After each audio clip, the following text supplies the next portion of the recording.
Distintos puntos de vista en un mismo punto del dial.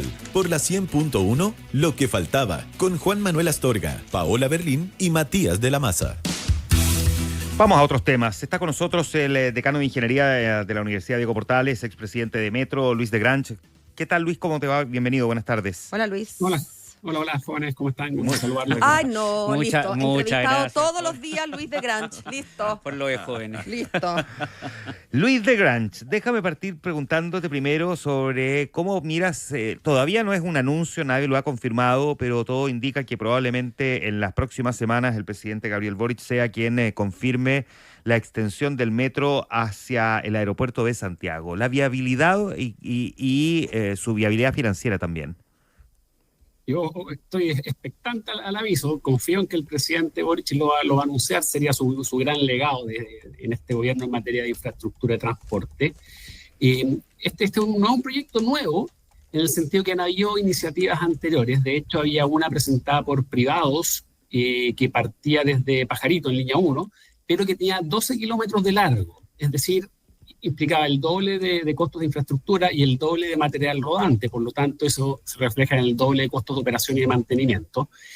Y la línea 7, que conecta cierto Renca, Cerro Navia con el sector céntrico y oriente, está mucho más cerca. Entonces, el año 2019, con el entonces subsecretario de Obras Públicas, Lucas Palacio, nos reunimos para hacer un análisis a nivel de perfil de una conexión de un ramal de la línea 7 que estaba mucho más cerca del aeropuerto, y la verdad es que los números flotaban, los números eran bien esperanzadores, y después, claro, viene el estallido social, la pandemia, y el proyecto no pudo seguir avanzando, así que me alegra muchísimo que el presidente, espero, ojalá lo anuncie, porque es un proyecto muy necesario, que es factible técnica, económicamente, y que yo creo que tiene un impacto social sobre nuestra ciudad muy, muy positivo. ¿Es factible económicamente?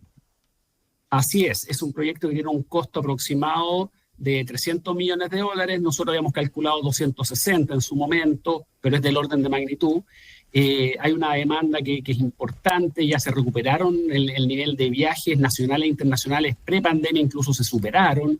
Hay muchísima gente que trabaja en el aeropuerto y los servicios de bus hoy en día te dejan como los buses Transantiago, por decirlo de alguna forma, te dejan como a 2,5 kilómetros. Los buses que te dejan en las puertas del terminal para hacer el check-in directamente en el embarque, esos te cobran cerca de 2.000 pesos. Por lo tanto, mi impresión es que la demanda y la tarifa permite financiar incluso privadamente este servicio. Ya, ahora, probablemente la gran duda, y que seguramente queda resuelta luego cuando se haga este anuncio, si es que se confirma, es más bien el trazado, ¿no? Porque el trazado tiene que, me imagino, combinar dos factores que son bien evidentes. Por una parte, la factibilidad técnica, porque no puede andar haciendo recovecos, digamos, como una micro, pero por otro lado también abarcando un gran volumen de personas que puedan acceder al metro como una alternativa para poder llegar al aeropuerto. Claro, ahí la clave es la línea 7. La línea 7 es la que le da viabilidad a este proyecto. La versión alternativa que partía de Pajarito era el doble caro para la misma demanda. Ya, porque la demanda del aeropuerto no depende de si el tren parte en Cerro Navia o si parte en Pajaritos, por decirlo de alguna forma. La demanda es la misma. Pero acá se hace mucho más barato. Es un trayecto que probablemente va a tener un tramo de superficie importante.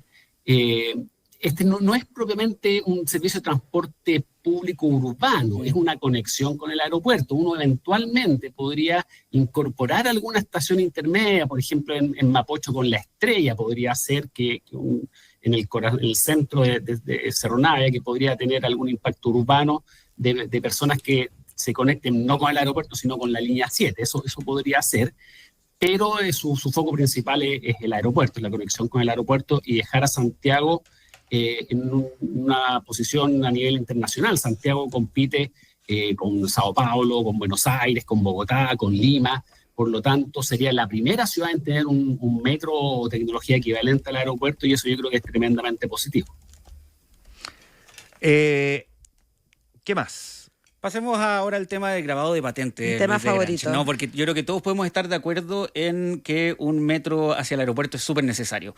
De ahí está el tema de la vialidad técnica, que se puede respaldar o no, pero estamos todos de acuerdo con que es necesario un metro al aeropuerto. El tema del grabado de patentes es distinto. No porque ha generado harto debate, sobre todo en las últimas semanas a medida que se acercaba esta fecha que era súper importante porque desde hoy presuntamente se empieza a fiscalizar que los autos tengan grabadas las patentes en los vidrios y en caso de no hacerlo, bueno, se establece una multa. No, te leí durante los últimos días en una columna que publicaste en La Tercera sobre esto, analizándolo desde distintas aristas, pero quería profundizar en por qué a tu juicio esta medida no es particularmente efectiva. Estamos pasando a un tema extraordinario como es el metro del aeropuerto, A una payasada. un poco delirante en mi opinión incluso. Efectivamente, o sea, el grabado de patente se basa en premisas, en supuestos, en hipótesis que no están verificadas en ninguna parte del mundo. Se le traspasa al usuario, al automovilista, a las personas, una responsabilidad que quizás no les corresponde, pero a mí lo que más me cuestiono, yo lo que más me cuestiono es la efectividad de esto. O sea, no hay ningún país del mundo que haya probado que esto funciona, pese a que hay lugares donde existen. En Argentina existen, me parece que en Brasil también. Hay otros países como Estados Unidos y Canadá donde se sugiere, no se obliga. Pero en ninguna parte se ha medido la efectividad, entonces se nos viene a la memoria automáticamente el tema de los chalecos amarillos, que están igual de ridículo, el tema de los buses de 2 pisos, y muchas otras medidas en transporte que se anuncian con show, con un montaje comunicacional, pero que de política pública dejan bastante que desear. Entonces mi crítica y mi preocupación va en esa dirección. Ahora, perdona, para entender bien, porque a diferencia de los chalecos amarillos que te miraron hoy día en cualquier cosa, más bien lo usan los acomodadores de auto, claro, que la gente.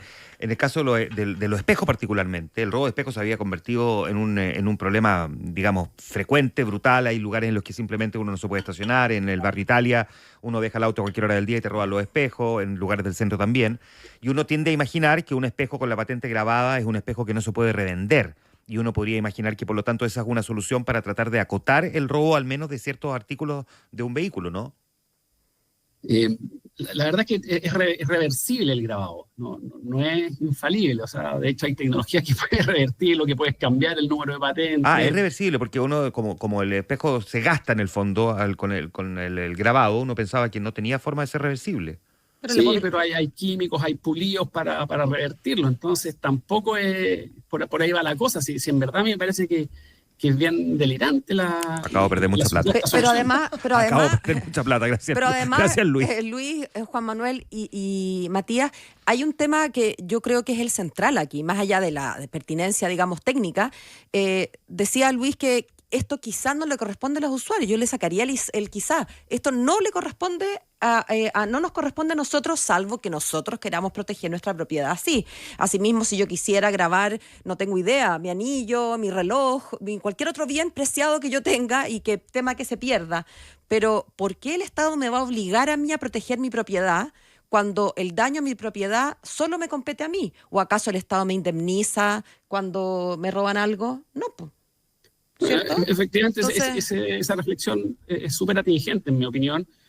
Y hay un agravante adicional, y es que la fiscalización de esta medida, de esta normativa, esta exigencia, implica recursos estatales también. Claro. O sea, no es solo un costo para el automovilista, para las personas, no es solo tiempo, no es solo una preocupación adicional, sino también para el Estado.